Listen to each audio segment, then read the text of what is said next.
Yes, I did not see the movie yet. You don't see the movie yet? No. No, I have to take back care. Alright. I'm gonna take my own back. Alright, good, because y'all live. So welcome to another episode of the Caribbean Edge. Today's topic is Caribbean people and their hair. And what a topic it is. Yes. My name is Keith Hearn. Shauna Whittingham. John Wilson. Sean Spalding.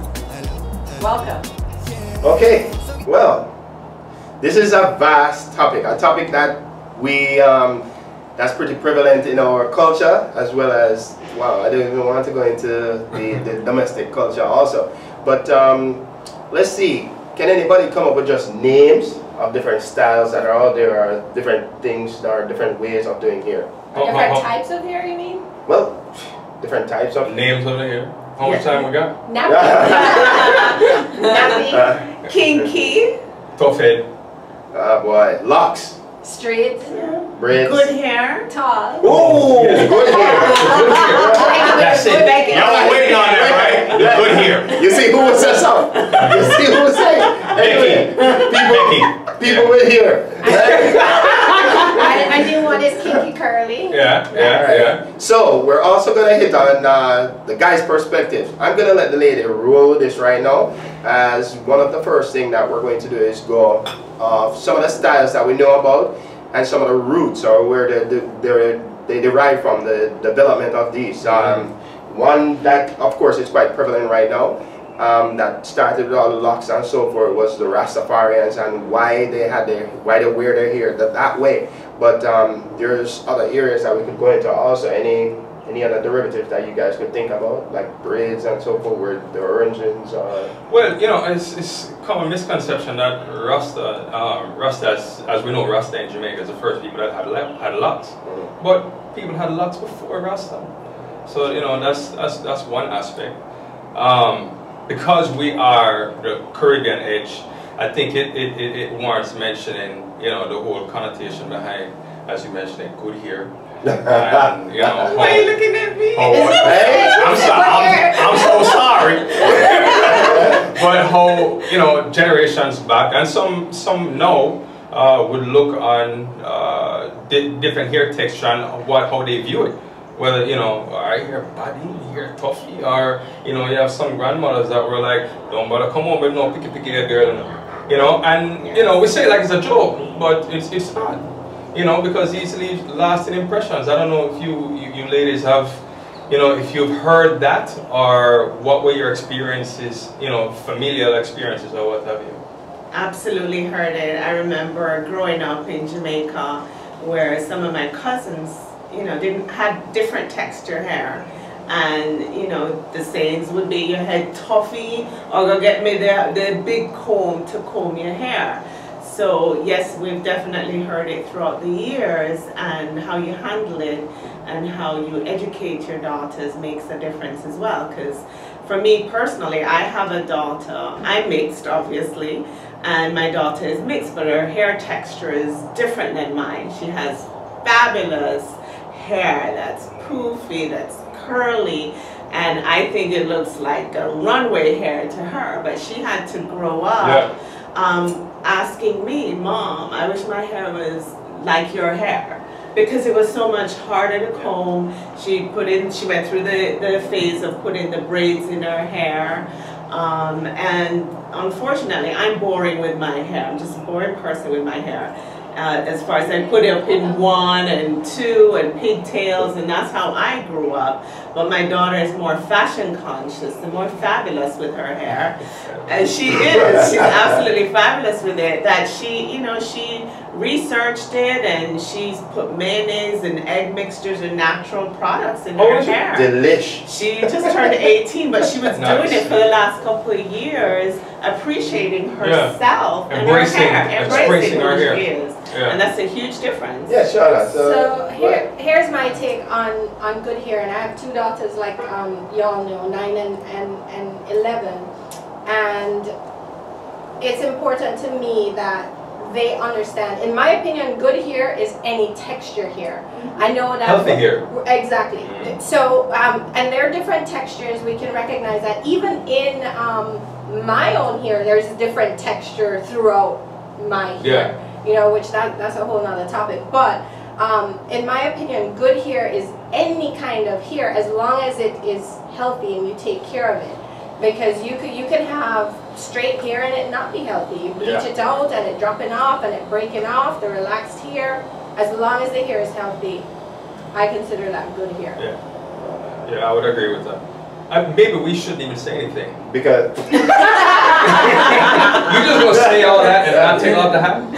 And show all that glory. No, but you should say something though, because you have guys that have the same concerns that women have with their hair. We just don't see it addressed as much. We don't really like to talk about that. Yes. I don't know. You want to? Yeah. Well, all right. So I'm gonna go through life now, right? From when we were in high school and you used to, your bird boy, I have to deal with that girl with tall hair, you know what I'm saying? That one, my girl here for top. And when the girl them check you out, them want curly hair and so forth, right? And just like him kind of you're pretty, because whether you like it or not, that's how it was, you know? So the brother with the tight naps and so forth, the tight curls, was not really considered a worthy person to go after, you know, to attain. Unless there's other things around it that, of course, would negate that. But, you know, it's, I don't know. As we grow up now, especially after seeing the last movie that I just watched, I'm not going to say any names. We're going to say it. Oh, we're going to talk about that. Right? After I feel the vibranium and things, you know, don't look inside. But anyway, that movie, now everybody started to embrace this type of tight curl and the bald head and the real blackness, if I could use that word, the blackness of or the pride of being dark or black, you know, or being chocolate. So I remember coming up in high school, and it used to be one thing, right? Most of the guys, we used to like that tall hair or with long hair. But I remember a point in life when breakdancing was coming out, and you used to see a lot of those Puerto Rican girls, and then they came the bob. You remember the bob and the shortcut? And you're like, well, hold on a minute. No man, the bob look good now, that's in style, you know, the little short haircut and so forth. So at one point, then the short haircut came in style, and then at one point, then there was the Anita Baker, Halle Berry, Oh. No. Somebody have a crush? You're not gonna get there.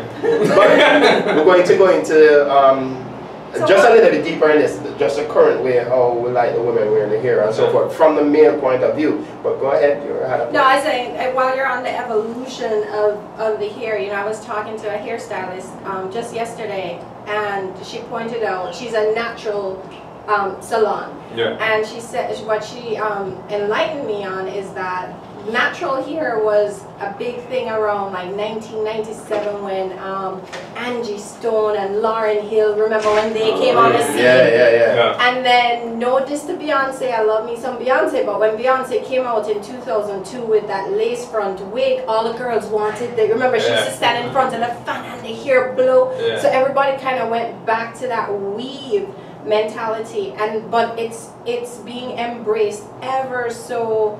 The standard of beauty has changed, in my opinion. I was out recently, and every person of color, every other person had their natural hair out, and I just loved it. And it's nothing new. I mean, this is coming back from like the 70s, and possibly before that. But that's what stands out to me. You know, Nikki Giovanni, you know, Tony Sanchez, girl from the Panthers. Anyway, the name. In Black Panther? No, the movie, the original. The original one. Yeah. But you know, with all that being said, let me just put out there the N-word, right? And we're not the N-word, not nigga, we're saying nappy. Because that's supposed to have such a bad connotation, and I love it. It's nappy. Nappy. What's wrong with nappy? I say kinky. What's wrong with nappy? I say kinky. Because we do have differing opinions on that, right? But you know, nap is really, when you get technical with it, right? The nap is the hair is like on a piece of suede or leather. That's the nappy. You know, so it's just nappy. It's just hair is just nappy. It's not meant. It's not supposed to be bad, but it was taken on as being a nappy thing. It's nappy-headed boy coming up from from after slavery, during slavery and after. You know, that was used as a pejorative. You know, but as in anything, you know, we've taken it and we've turned it into getting to that point where we're making it a positive thing. You know, and I love that. You know, so you have some people that if they were to refer to their hair as nappy, they're like, what? What? Yeah. You know, but there's nothing wrong with it. It's all right. There's nothing wrong with it. It's okay. Yeah. Don? Well, I think we should talk a little bit about the cost that's been involved in our hair. Hold on, here we go now, because people just want to let you know, this started from a long time ago. We're talking about this for a long time. So, I think what I heard back when I made a comment about cost also is, well, you guys don't pay for it. Well, I don't pay for it. I definitely know I don't pay for it, right? But I do know a lot of guys who that is a part, that is in their budget. Hey, my lady's got to be like this. She's got to be on a creamy crack. You want to incur the wrath of a black woman? Get her here with. Exactly. So you know, and I even know quite a few who have a stock of wigs. You understand me? And I hear they're not cheap at all. As a man, do you like that? Did you have a problem with that? Suppose your lady had room full of wigs. Do you have a problem with that? I have dogs, man, and they might attack those wigs. No, let me tell you. Shred carefully. No, listen. No, I have no real problem with it. It's not my preference. Definitely not my preference. The wigs and all that is not my preference, but I have no problem with it. It would not get in the way of anything. Sean, do you have a preference? Honestly, I used to. I had this thing about, well, first of all, we didn't mention this before, but among other things, I am a hairstylist, right? So I see clients and they'll come in. This is where this whole difference of opinion came into around the world word nappy. And this acceptance of all things here, right? Although I'm partial to embracing the natural side of it, right? But the as a man, outside of a profession, I don't have a problem with it. I think it's fine. I think it's just as though anything. You put on what makes you feel good. Right. You know, I'm not a woman, but as a man, I wear pants that make me feel good. I have a pair of, let me listen. I wear prescriptive glasses. I'm looking at your glasses, no, I want my glasses, right? My prescription went bad. It's taking me 3 weeks. 3 weeks, no, I haven't decided on a frame. Why? Because it's part of me. You know, it's important. So I can appreciate you guys as women that you want to make today. I'm feeling kind of Beyonce. That comparison with your glasses and a woman and your wig. Dawn, you had asked us to, you know, at least me, because I'm not a man, to get the perspective of some men. So, I mean, what I heard consistently is, at first, a few I spoke to said, no weave, they prefer no weave. They said they like the braids once in a while because it mix it up. So, you know, they have Shaniqua today and Shanae tomorrow. Yeah, so some guys, they said that. They said they prefer natural. But you know what was consistent among everybody? Them said the ear have to smell good. Oh yeah, of course. Oh my God. Hygienic, right? Rancid. I mean, sorry. So I pulled guys myself, and they said they prefer natural women as long as you're clean. How was your hair when you were asking these questions? How was my hair? But they know me personally. My hair, as straight as it is now, is also, don't get my hair wet. Because if I go in the pool, my hair gets curly. Yeah. So you know it's that mixture, and it takes a long time to do my hair, and it's costly. So to be cost efficient, I got a good blow dryer and a good flat iron, and the tools that you use to manage your hair and the products you use. It's personal to you and how it makes you feel when you've done your hair. You know, Shauna, that is true. And let me tell you, if a person comes to you and whatever they're wearing makes them feel confident and they carry themselves a certain way, I don't think you really. It exudes. Yeah. You're like, wow, I like it. You know what? Put on your good wig, please. Yeah. Because you want that confident woman, whatever it is that makes her confident. You want a confident woman. I'm sorry. There's a flip side to that, where when women started to go natural, and I know that this happened to me. I know when I decided I was going to stop relaxing my hair and see what the heck grew out of my head, because I didn't know. Well, I didn't know how long, what was going to grow out of my head, because my hair had been relaxed for so long, right? And so I actually started an album. It's on my Facebook page. For a year, I went and collected natural hair pictures, just to, you know, everybody has different textures, and you know, my significant other in my life at the time, trying to convince him that, well, you know, what do you think about this? What do you think about this? This look good, don't it? This, you know, because there's that, you don't know what the heck is going to grow out of your head after just not knowing for so long. So there's the flip side of that, where, you know what, is he still going to find me attractive when I have to braid up my hair at night and what have you? And guess what? Less famous from like it. No, it don't matter. Like what you said, once you exude that confidence, like that's what comes through. That's sexy. Yeah. That's sexy. One of the people that I pulled. Use that word. One of the guys that I pulled, he explained to me, a friend of his met a girl online. Because that's one of the things that happens now, online dating. And of course he fell for her, he had these feelings, and he met her in her natural stage. And when she came to meet him at the airport, she had the fake hair, the fake eyelashes, the fake everything, the fake nails, and that's not who he met. Just like if you go to a club, that's not who you met. And then you end up dating someone other than the person you initially was attracted to. So you can either, in that airport situation, he had her take all that stuff off. He liked her natural beauty. She did? She did. Wow. She took it off at the airport. Because that's not who he met online. I don't know who she is, but a lot of women I know, that would have been Armageddon inside the airport right there. No, but she baggage flying. She flew all the way. But it's a compliment, right? Yes, I like you for who you are. I like the person I met. I like that it was that way and not the other way. Yeah. I think that's great. I see why she would have done it, because she's complimented. Yes. You know, you want the real me. More power to you. All right. I think another topic we're going to hit on now is how we influence the younger generation. So, what about our daughters? So, my two little girls, I didn't know how to braid hair. God gave me two little girls, and I just started braiding their hair. In Jamaica? No. Yeah, you mean? I never knew. You're Jamaican. You don't start braiding hair. You're plait here. You start plait. She start plait, right? But in Jamaica, people do our hair. You don't do your own hair. But I didn't do my own hair. So.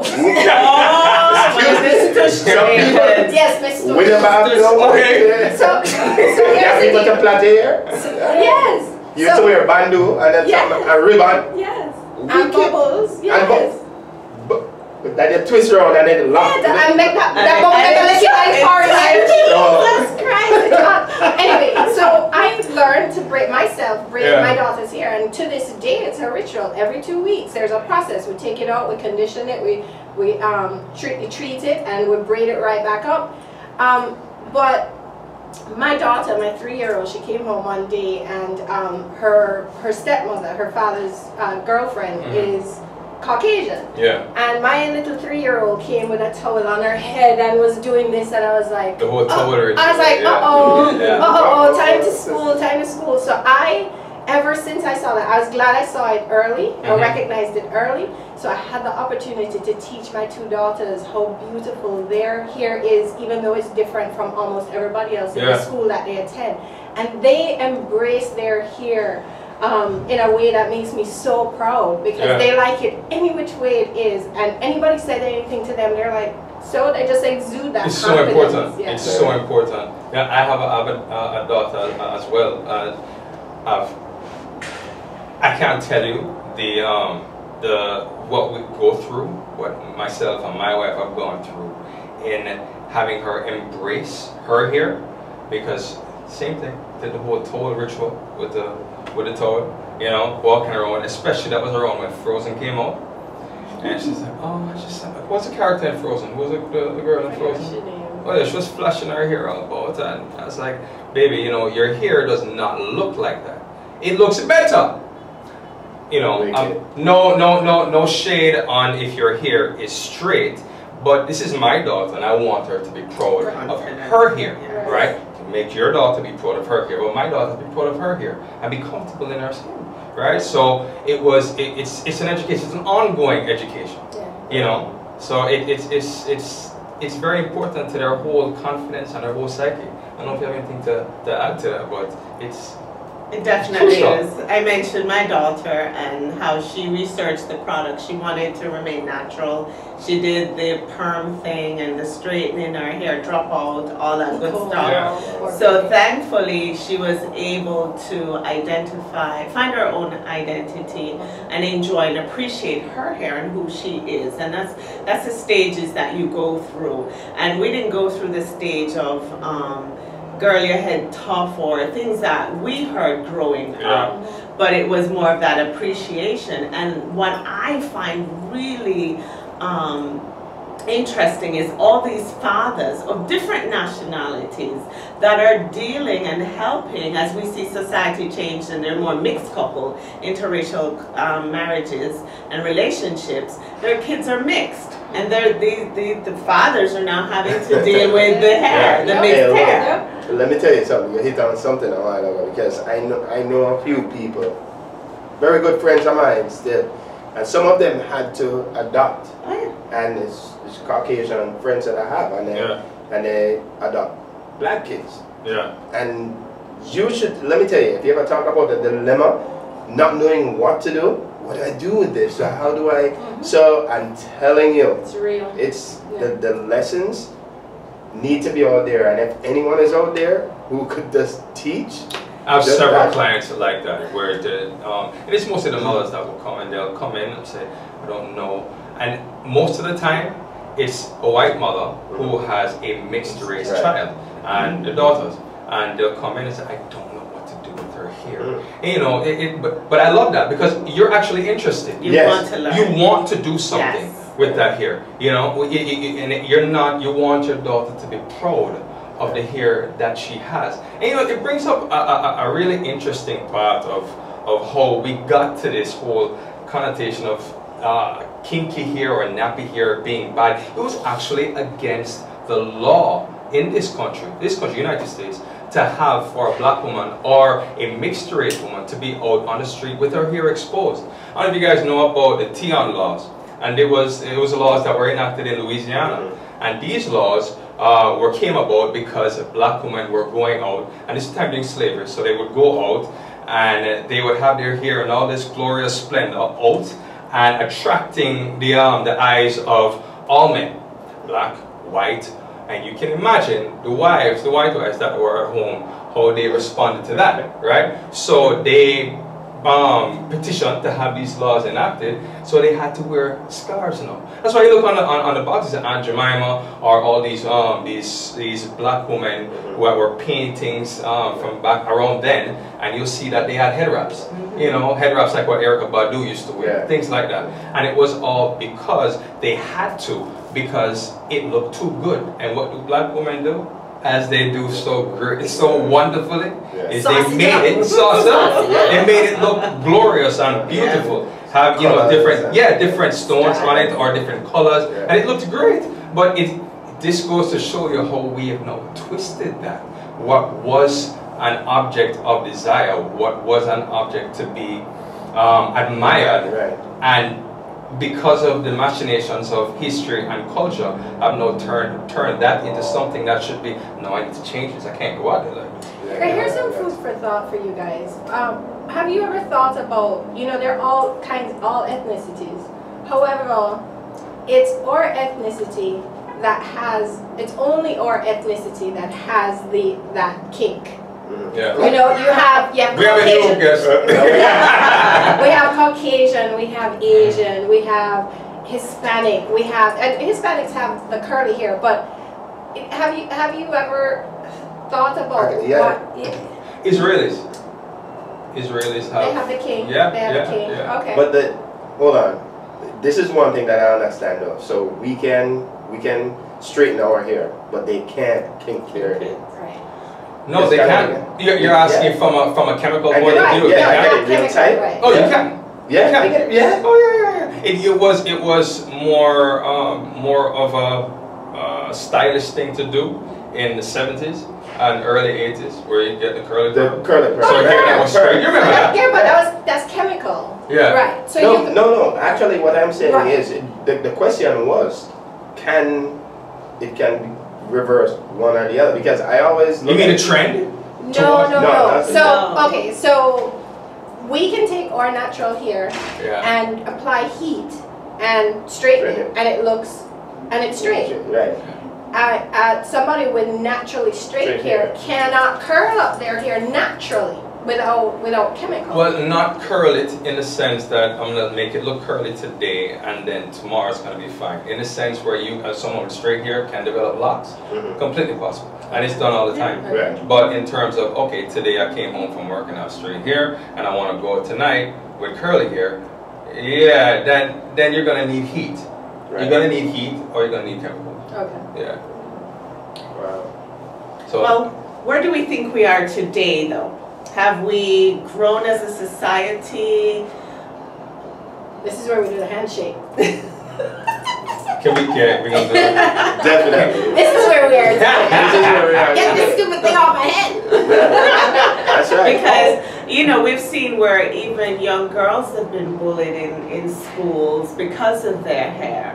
So in doing this segment, it's very important to get the message out there that we're all important. We all have to find our own path, what works for us, and that everybody is worth it. Like, what message do we want to send to our younger kids that may tune into us? I mean, for me, basically, I don't think everybody needs to embrace a culture. Yeah. And we need to hand it down. And those kids who are in interracial kids, who we're not going to go on names I would call them, or anything but any mixed kid, mixed race and so forth. What they need to know is each of their root cultures, and just be happy or be proud of who they are. And that's the one thing we should always push, because a child is always thirsty. It's like a sponge. I always want to know who I am, where I came from. How do we do this? How do we do that? That's why the first thing that they recurrently always ask is why?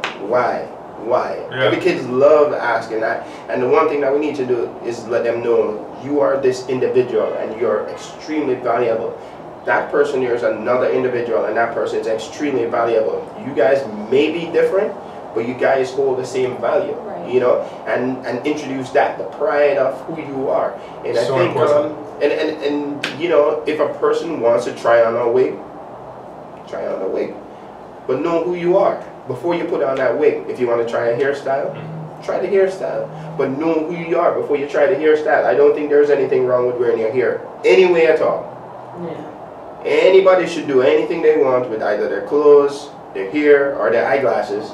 I feel proud. I'm gonna get it. I'm gonna make up my mind. They're gonna be funky. I know they're gonna be funky. A value that my father taught us is you're no less than anybody. You're no better than anybody. Yeah. Nobody is any better than you, and nobody is any less than you. So along those lines is just value, hold a lot of respect for yourself, hold your head up high, but don't be pompous about it. Yeah. One thing that makes for good relationship, when you have a question to ask a person, and without any connotation around it, you accept their answer. Yeah. I have quite a few friends from different cultures, and I ask them any question I want. But you have to understand also, as a question asker, there is going to be things that you might get that you might not immediately like, or you don't think, but be open to it. Right. Yeah. But you have to understand that the person, if you want the truth, you're going to get the truth, but you have to understand who you are and who they are at the same time, and accept who they are, and then the two of you share a bread, and move on, break bread together and move on. Because if we can't get past this foolishness where, because everybody tall, short, different. heavy, light, you know, long arms, short arms. Short thumbs. Short thumbs, small hands. Small hands. Small hands, large hands. Some people have large hands and some have small. You know? I think as girlfriends as well, we have to encourage each other. We have to compliment each other. Not just girlfriends, guys as well. You know, you see us out. Why you give her that look? Say, wow, you look amazing. Wait. We're going to get into that topic too, you know, because I know girls can look at another girl and say, hey, oh, you look good tonight. Ooh, look at the way those jeans are. Make a man tell another man that. No. You know what? No. That's another topic. Another topic. But here, there's a lot of women that have gone through, as we've discussed, the perm, the braid, everything else, and we see them in their natural state, and it's so genuine, it's so accepting of themselves, it's so empowering. And you can see them. You see it. Yeah. They walk with their chest higher. Right. I think the pride, exactly. Yeah. And I think when you see women doing that, you have to compliment them. You have to appreciate them, whether you're a man or a woman. Yeah. How you do it makes a difference. Yeah. And you have to be genuine about it. If I can just add in that, you know, not to sound like jumping out again with the whole Black Panther thing, but this is why that movie was so important to me, right? Because it showed black people from all shades, right? But it had an emphasis on black, right? And not taking away from any other iterations of black. But I find that sometimes, and I've seen it in the last couple of years, it's like this biracial fetish, right? Where you want to put black people in a movie, but it's the bad man. You don't want it to be too black, that kind of thing, right? And I saw them embrace that in this movie, Nappy and all, right? Bald and all, you know, and it was wonderful, you know, and that means so much. To I've said it, we've said it, everyone says it means so much to the youth growing up, but no, it's bigger than that. It means a lot to me. It means a lot to us because we need to see that. It's not just for them; it's for all of us, right? And that's when I say us, I mean black, white, Chinese, Hispanic, everyone, because everyone needs to be raised up. You know, so that's just that's my take. Well, thank you for watching. Thanks for tuning in to the Caribbean Edge. We'll see you next time. Remember to like, share this video, comment, subscribe to us on YouTube, follow us on Instagram and Twitter. Check out our Facebook page as well. All right. Ciao. Bye. I was still hot.